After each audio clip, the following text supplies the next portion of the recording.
put my brother in the hospital after he slept with my wife, then bragged about it. Gavin always said he got whatever he wanted, and for years he did. But when my family defended him and tried to have me locked up, I made sure they all paid. I've never been a man who overreacts. Growing up, I was the quiet older brother, fixing whatever Gavin broke. He smiled his way out of trouble while I cleaned up the mess. As adults, nothing changed. Gavin stayed the golden boy, and I became the reliable son nobody worried about. I'm 35 and had been married to Celeste for 8 years. We had no children. I manage commercial properties across 3 counties, and she teaches art at the local high school. Our life seemed stable, or so I thought. The signs started small. She stayed late for school events, missing from the district calendar. Her phone was always face down, and she tensed whenever I entered. I'm not suspicious by nature, but I'm not stupid. 2 weeks ago, I found a hotel receipt in her car. It was from a Friday when she claimed she was at a teacher's conference. I checked our shared calendar. Gavin had supposedly been away for work that weekend. He sells luxury cars at a dealership an hour south. He makes good money, drives a new demo each month, and has the kind of confidence people trust. Our parents admired him. I didn't confront Celeste. I gathered evidence instead. Message screenshots, receipts, and credit card records. That's when I found another hotel charge from 3 months earlier. Gavin had skipped our cousin's birthday party that weekend too. So I stayed quiet. Last Friday, my parents hosted dinner. Dad grilled, Mom fussed, and Gavin arrived late, smiling as usual. Celeste barely spoke during the drive and kept staring at her phone. The moment I parked, she rushed inside. I watched them closely. Gavin left his hand on her shoulder too long. They laughed over a private joke about a song. Celeste laughed harder than she had with me in months. After dinner, Gavin offered to help with the dishes. "What a gentleman your brother is," Mom said. I sat with Dad, pretending to listen, as he complained about property taxes. Then I headed toward the bathroom and stopped in the hall. I heard Gavin whisper, "Tonight, same place." Celeste replied, "He won't notice.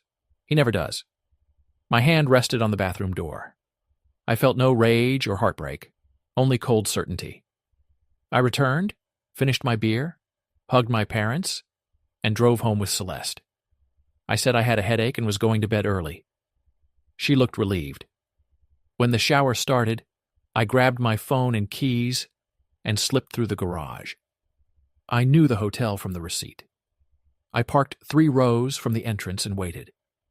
20 minutes later, Gavin's silver Audi arrived. 5 minutes after that, Celeste pulled in with her Honda. Different entrances, same destination. I didn't storm inside. I photographed both cars with timestamps, then asked the front desk whether someone had booked a room under my name. I acted confused. The clerk accidentally opened Gavin's reservation. Room 237. I thanked her and returned to my car. A text alert sounded, but it wasn't from my phone. Celeste had left hers on the passenger seat. The screen lit up with a message from Gavin. "Don't worry about the divorce. We'll clean him out together. He won't see it coming." I stared at it, took a screenshot, emailed it to myself, cleared the notification, and put the phone back exactly where she'd left it. I started the car and smiled. Now I knew their plan, while they had no idea what was coming. Saturday afternoon, Gavin texted and asked if he could come over for the game. He acted like everything was normal, as if he hadn't plotted with my wife to take everything I owned. "Sure," I replied. I grabbed 2 beers, then opened the security camera app on my office laptop. We had cameras in the kitchen and living room, installed 2 years earlier after nearby break-ins. They recorded sound and video with cloud backup. Both were running. Gavin arrived at 2 p.m. wearing his usual confident grin. He took a beer and dropped onto my couch like he owned it. "Celeste around?" he asked. "She's at a craft store. She'll be gone a while." I sat across from him. "I'm glad you came. I wanted to ask you something." He raised an eyebrow. "Shoot." "Celeste said you've been helping her research legal matters." His grip tightened on the bottle. "Divorce lawyers?" I asked. He hesitated, then laughed. "You two having trouble? That sucks. She'll need a good lawyer. Divorce isn't cheap." He leaned back, thinking he controlled the conversation. "Expensive for who?" "For me. After 8 years, she could claim half the house, retirement, and savings." His grin widened. "Exactly. But you'll recover. You always do. You're the responsible one." "So that's the law?" "She's been the supportive wife," he said. "She gave up opportunities for you. A judge will see that. She'll get half and maybe $4 or $5 grand a month in alimony." He enjoyed every word. "But you already knew that, didn't you?" His eyes shifted. "What are you talking about?" I opened the screenshot on my phone and held it up. "Don't worry about the divorce. We'll clean him out together. He won't see it coming." His face went pale, then his confidence returned. He set down his beer and smiled. "So you finally figured it out." No denial, no fear, only arrogance. "How long?" "1.5 years," he shrugged. "She came to me, said you were boring and predictable. She wanted excitement." My fists tightened, but I forced them open. "And you went along with it?" He laughed. "I barely had to convince her. We both wanted it." He stood and paced. "I didn't plan it. But once it happened, I took the chance. She's my wife. She was your wife." He faced me with the same smug look he'd worn since childhood. "Accept it. You were never enough for her." "I am." I stood up. "Get out of my house." "Or what?" He stepped closer. "You'll hit me. Violent husband attacks his brother. That'll look great in court. She'll get everything, and a restraining order." I said, "Get out." His smile turned cruel. "You think being the good guy matters? It doesn't. Guys like me take what we want and get away with it." He jabbed my chest. "I always get what I want. Even your wife." Something broke then, but it wasn't me. It was Gavin. He shoved me hard. "What are you going to do?" I caught myself against the wall. He moved closer, fists raised, then threw the first punch. I ducked and drove my elbow into his ribs. He folded, gasping, then swung wildly and hit my jaw. I tasted blood. We crashed into the coffee table and shattered it. Gavin struck the corner, snapping his head back. Blood poured from his nose as he dropped and grabbed his face. "You broke my nose." I stood over him, breathing hard, then backed away, and called 911.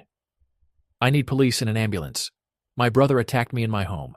He's hurt, and I defended myself." Gavin stared up at me. "You're calling the cops?" "Yeah." I gave the dispatcher my address and described the shove, the first punch, and my response. I said the fight was on camera. Gavin tried to sit up, blood still running down his face. "You're crazy. Stay down. The paramedics are coming." He sank back, holding his nose and mumbling. I checked the camera app. It had captured everything: the shove, Gavin swinging first, and my defense. 6 minutes later, sirens arrived. Paramedics carried him out on a stretcher. He had a broken nose, a possible concussion, and a forehead cut that needed stitches. Police took our statements. I showed them the footage and the message, then calmly explained what had happened. My brother admitted he was sleeping with my wife. He mocked me, then attacked me in my own house. The officers took notes and left. My phone exploded with calls from Mom, Dad, and Gavin's wife, Marissa. Mom: "What did you do? Gavin is in the hospital." Dad: "Call me now." Marissa: "You put him there. What is wrong with you?" I ignored them. Instead, I emailed my lawyer the hotel photos, security footage, Gavin's "clean him out" text, and his recorded confession. Subject: Need representation. Expect charges and divorce Monday. I sent it and waited. They wanted me jailed, broke, and humiliated. Fine. Let them try. When they failed, they'd learn. I don't lose control. I stop playing by their rules. Monday morning, Detective Hawthorne asked me to come in. Am I being charged? Not at this time. We just need to clear up a few details. I called Leonard Finch, my brilliant, expensive, former prosecutor attorney. He'd reviewed everything. Don't say a word without me, he said. I'll meet you there. At 10 a.m., Leonard waited in a perfect suit. Hawthorne led us into an interview room and showed photos of Gavin's broken nose, bruised ribs, and stitches. Your brother is pressing assault charges. He says you attacked him without warning. Leonard slid over a USB drive. This contains footage from my client's home. It shows Gavin starting the fight and my client defending himself. Hawthorne watched. His face stayed blank, but I saw him realize Gavin had lied. Your brother says you got angry over money and threatened him. He admitted he was sleeping with my wife, I said. He taunted me, then shoved me. It's recorded, Leonard added. We also have messages showing Gavin planned to cheat my client financially during the divorce. Hawthorne took notes. I'll review it with the prosecutor. Outside, Leonard joined me at my car. They'll twist this, he said. Your mother already called and claimed you've always been unstable and jealous of Gavin. Of course she had. Let them tell their story. We have evidence. They have emotion. Don't answer them. That afternoon, a cousin sent screenshots from the family chat. I'd been removed. Mom, he's always been jealous of Gavin. This was bound to happen. Dad, protect Gavin. Hire the best lawyer and press charges. Marissa, he's dangerous. Gavin is scared of him. When my aunt asked what happened, Dad said Gavin came to watch the game, and I attacked him for no reason. No affair. No Celeste. Just innocent Gavin and his unstable brother. I saved it all and sent it to Leonard. His reply came immediately. Perfect. Let them stick to that story. On Wednesday, Gavin sued me for $50,000 in medical costs, damages, and emotional distress. Leonard barely reacted. Expected. We'll countersue? This state recognizes alienation of affection. His affair gives us a case. Thursday, the district attorney called while I sat in Leonard's office. We reviewed the evidence, the prosecutor said over speakerphone. The video shows Gavin made first contact. Your client acted in self-defense, so no charges will be filed. I nodded. After the call, Leonard leaned back. That's round one. Now we attack. Friday morning, I filed for divorce on adultery grounds and attached the evidence. I paid extra to have Celeste served immediately. By noon, a process server entered her 5th period class and handed her the papers in front of 23 sophomores. Petty? Maybe. Satisfying? Absolutely. Dad called within an hour. I let it go to voicemail. You're destroying this family. Your mother is beside herself. Gavin is hurt and scared, and you're making it worse. Call me. We need to fix this. I deleted the message and called Leonard. File the alienation of affection suit against Gavin and move forward with the divorce. I'm drafting it, Leonard said.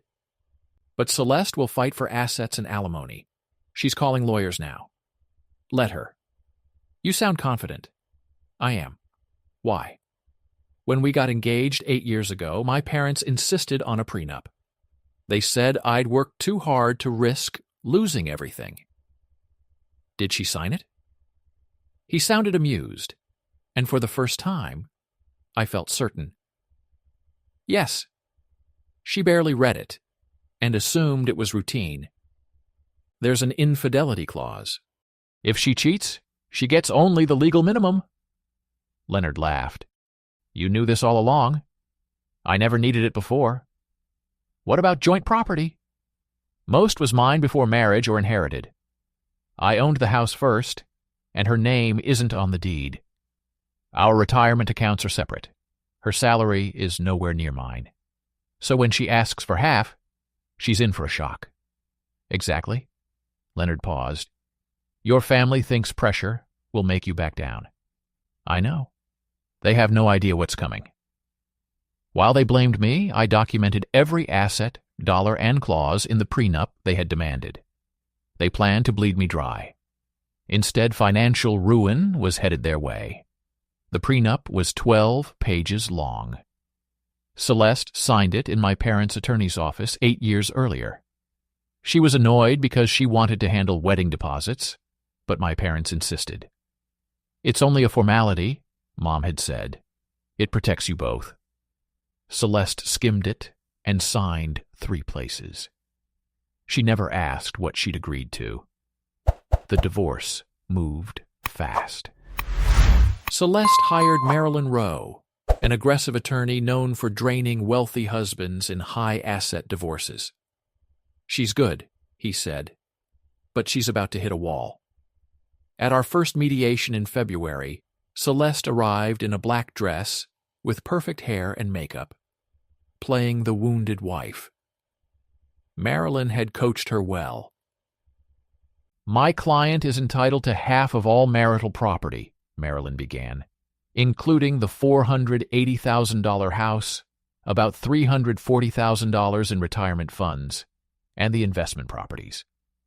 Leonard slid the prenup across the table. Marilyn read it, and her expression changed. Celeste leaned closer. What is that? A prenuptial agreement, Marilyn said. You signed it in February 2017. I don't remember. Page 7, Clause 4B, Leonard said. A spouse who commits adultery gives up support beyond the state minimum. Premarital assets stay separate. Celeste turned pale. That can't be legal. It is, Marilyn said tightly. It was notarized and witnessed by 2 attorneys. But I didn't know. Not reading it isn't a defense, Leonard replied. Independent counsel was present, and the record says you declined to review it. The truth hit her. The house was mine before marriage. Most retirement funds came from premarital contributions and inherited rollovers. My grandfather's investment properties were held in trust.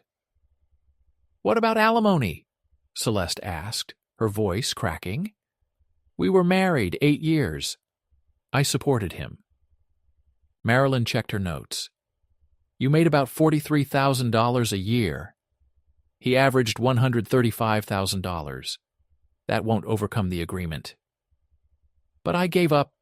I could have. You didn't give up a career, Leonard said. You taught at the same school throughout the marriage. Mediation lasted 2 hours. Marilyn fought, but the numbers and prenup held. The final offer let Celeste keep her car, belongings, and $600 a month for 18 months. She sobbed in the hallway, mascara running down her face. Take it, Marilyn told her. Fighting will cost more than you'll recover. Celeste signed 3 days later. That week, my cousin said Marissa had filed for divorce from Gavin. It was bitter and expensive. She wanted full custody of their 2 children, the house, and maximum child support. Gavin couldn't afford a strong divorce attorney. My parents were already paying the lawyer in his civil case and couldn't cover both. Then the calls started, but not to my cell. My secretary said Dad called my office 4 times. Mom tried twice from blocked numbers. I ignored them. Over coffee, Leonard updated me. Gavin's civil case is dead. We moved to dismiss using the footage, and his lawyer knows they can't win. We'll likely settle the alienation of affection claim, because Gavin owns nothing worth taking. But it'll cost him? Legal fees will bury him? Good. Celeste moved in with him. My paralegal saw them apartment hunting. Expected. It'll last 6 months, Leonard said. Once they can't pay rent, they'll turn on each other. He was right. By March, Gavin's life was unraveling. He'd once been a top luxury car salesman with a six-figure income, bonuses, and demo cars. But gossip spreads fast. His sales dropped 70% in 2 months. Then came the DUI. After fighting with Celeste, he went drinking and drove home. Police stopped him 3 blocks from their apartment. He blew a 0.12, lost his license for 6 months, and was fired the next morning for embarrassing the brand. My cousin heard it from Marissa, but it got worse. 2 weeks later, my secretary said the school district wanted to know if I'd give Celeste a reference. For what? She's on administrative leave. They're investigating her. I called district HR. We've received parent complaints about Ms. Celeste's conduct, the representative said. An investigation is underway, so I can't discuss details. I called my cousin. What happened at Celeste's school? You didn't hear this from me. A school board member's wife knows Marissa. Her divorce filing, including the affair, got passed around. Parents with kids in Celeste's classes complained she violated district standards. Now they're investigating her under the ethics clause. Will she be fired? Probably. She was married and sleeping with a married man. That violates the morality clause. I sat at my desk, realizing Gavin and Celeste weren't just losing, their lives were collapsing. The golden boy was selling used cars outside town, while the art teacher was close to losing her career. Then my cousin texted again. Your dad asked mine for a loan. They're drowning from Gavin's legal bills, child support, and Celeste's rent. They may sell the house. My parents had spent their retirement defending him and could barely cover their bills. 3 weeks later, my cousin sent a photo of an eviction notice on Gavin and Celeste's door. Rent and utilities were overdue. Their power was off. 6 months passed. I never followed their downfall. I didn't need to. News reached me through my cousin, friends, and the small-town rumor mill. I moved into a 10th-floor 2-bedroom condo downtown with wide windows and no bad memories. A clean start. I began therapy, not because I was broken, but because I wanted to stay whole. Dr. Whitaker listened without judging. Work improved. I became regional manager, bringing more pay, travel, and responsibility. I started casually dating Brooke, who worked in finance. No drama or pressure. It wasn't serious, but it felt normal. My parents called twice. I ignored them. When they sent a Christmas card, I threw it away, unopened. I wasn't angry anymore. That surprised me. I simply didn't care. Still, I heard things. Gavin worked commission only at a used car lot on Route 14, the kind with inflatable tube men and no credit, no problem banners. He'd fallen from selling $80,000 luxury sedans to pushing $8,000 salvage title Hondas. His divorce from Marissa became final in April. She got the house, primary custody, and $1,800 monthly child support. Gavin couldn't pay. By May, he was 3 months behind, and Marissa filed for contempt. The golden boy now faced jail for unpaid support. Celeste had it worse. The district fired her in March for moral turpitude. One school board member was a close friend of Marissa's. The divorce filing and Celeste's clean him out message spread through parent groups. Complaints followed, and the district investigated. Her contract banned conduct that hurt the school's reputation.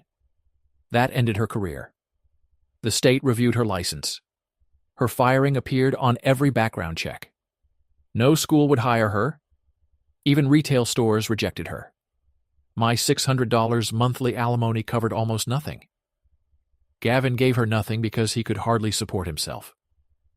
By June, they were sinking. My cousin sent a photo of another eviction notice, their third apartment in 4 months. Rent overdue. Utilities shut off. They're sitting in the dark. Gavin's car was repossessed, and Celeste is begging people for grocery money. I put down my phone and went to the gym. The social damage was just as severe. Everyone knew. They'd seen the evidence. Gavin stopped being invited to gatherings, and whenever his name came up, the room went quiet. My parents became isolated and ashamed of what their golden child had become.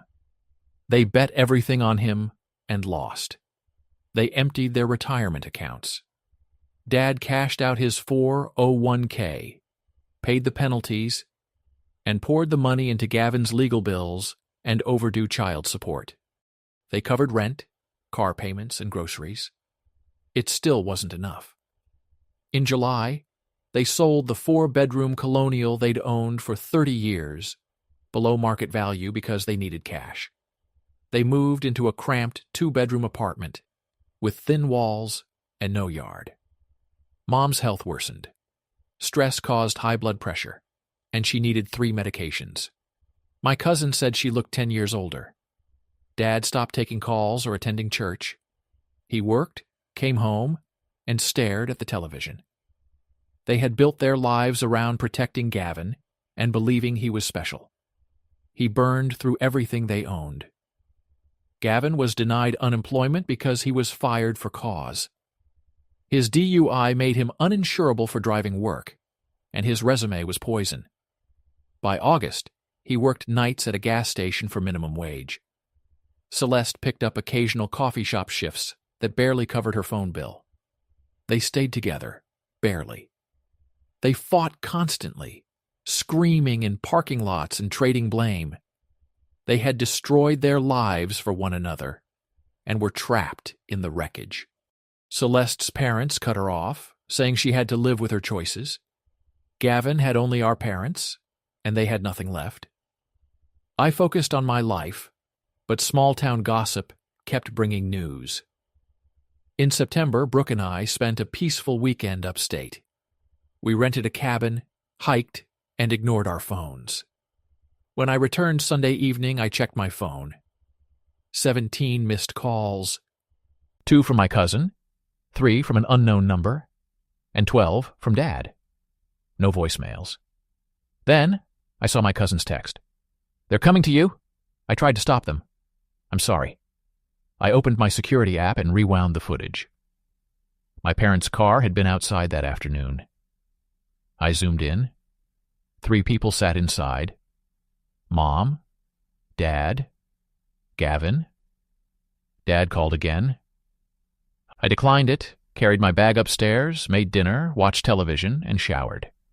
I acted like I didn't know what was coming. Just after 7 o'clock, the doorbell rang. I checked the camera. There they were. Mom looked ruined. Her face was thin, her hair gray, and her shoulders slumped. Dad stood beside her, with a clenched jaw and sunken eyes. He'd lost weight and aged years. Gavin waited behind them, head lowered and hands in his pockets. His clothes were wrinkled, his hair greasy, and his face hollow. They weren't asking for a favor. They were begging to survive. I stared at the screen. This was the moment they'd counted on, when I was supposed to become the dependable son and fix everything Gavin destroyed. I breathed and opened the door. Mom's eyes were red. Dad's hands shook. Gavin wouldn't look at me. I left them in the hall. "Please," Mom said, her voice cracking. "He's your brother. We're family. Family forgives." I stood against the doorframe. Family protects each other. You protected him, not me. We didn't know. You knew what he did. You just didn't care. Dad stepped closer. "We're broke. We sold the house. We can barely pay for your mother's medication. We have nothing. You had a home, savings, and retirement. We spent it defending Gavin," Dad snapped. "What were we supposed to do? Let him go to jail?" "He didn't go to jail because I handled everything legally. You could have accepted that. Instead, you called me unstable, pushed for charges, and tried to destroy me." Nobody answered. Gavin finally looked up. His voice was empty. I lost everything, my job, my kids, my wife. Celeste and I sat in an apartment with no power or water. I have nothing. You didn't lose it. You gambled it away. I made a mistake. No, you made choices. You chose to sleep with my wife, planned to take my money, and mocked me in my own home. Those were decisions. A car door slammed below. Footsteps climbed the stairs. Celeste appeared at the end of the hall. She looked worse than the others. Her hair was dirty, her clothes hung loose, and dark circles surrounded her eyes. She'd lost a lot of weight. I didn't want to come, she said. They made me. You can leave. No. Her voice dropped. I need to say I was selfish and stupid. I listened to him. She pointed at Gavin. And I ruined everything. Don't blame me, he snapped. You said we'd be fine, Celeste shot back. You said the divorce would give us everything, and we'd start over. I told you what you wanted to hear. They stood in my hallway blaming each other, and I felt nothing. Please, Mom said, crying now. You were always the good one, the responsible one. Please be that person again. I am. I'm finally being responsible for myself. That's the lesson you never taught me, that I matter too. I pulled Dr. Whitaker's card from my pocket and handed it to Dad. I'll pay for 6 sessions for Mom. I'll arrange it myself. After that, you're on your own. Dad stared at the card. That's it? It's more than you did for me. We're your family. You were. That ended when you chose him. Gavin clenched his fists. So you'll let us starve? You're not starving. You're facing consequences. I work nights at a gas station for minimum wage, he said. Celeste works at a coffee shop. We can't keep the lights on. Remember what you told me? You always get what you want. He went silent. You wanted my wife, my life, my money, and my dignity. Instead, you ruined yourself. All I did was stop rescuing you. I started closing the door. Wait, Mom cried. Goodbye. I shut and locked it. For a moment I listened. Mom sobbed. Dad spoke in a low voice. Gavin muttered. And Celeste snapped back. Then their footsteps faded. From the window I watched them reach the car. Gavin's shoulders shook. Mom leaned against Dad. Celeste walked apart with her arms around herself. They sat inside for several minutes. I grabbed my jacket and keys, took the elevator down, and drove toward the exit. Their car was still parked nearby. Through the windows, I saw all 4 of them crying and arguing. I didn't slow down. I drove with the windows open and the music low as the city lights disappeared behind me. They thought winning meant destroying me.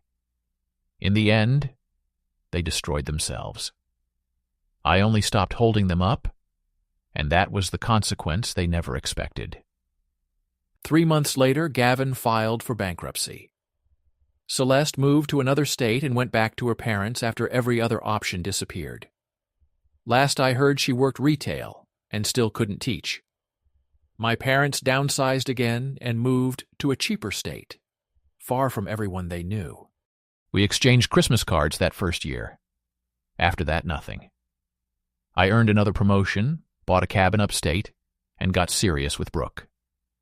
She's kind, calm, and rarely asks about my family. My cousin still sends occasional updates. Gavin keeps bouncing between dead-end jobs, remains behind on child support, and still blames everyone but himself. I barely think about them now. But when I do, I remember that doorway and the moment I finally chose myself. It wasn't revenge. I understood that some bridges burn for a reason. Sometimes the healthiest thing you can do is leave the ashes behind. Thank you for watching. If you enjoyed the video, please like, share, and subscribe. Have a great day.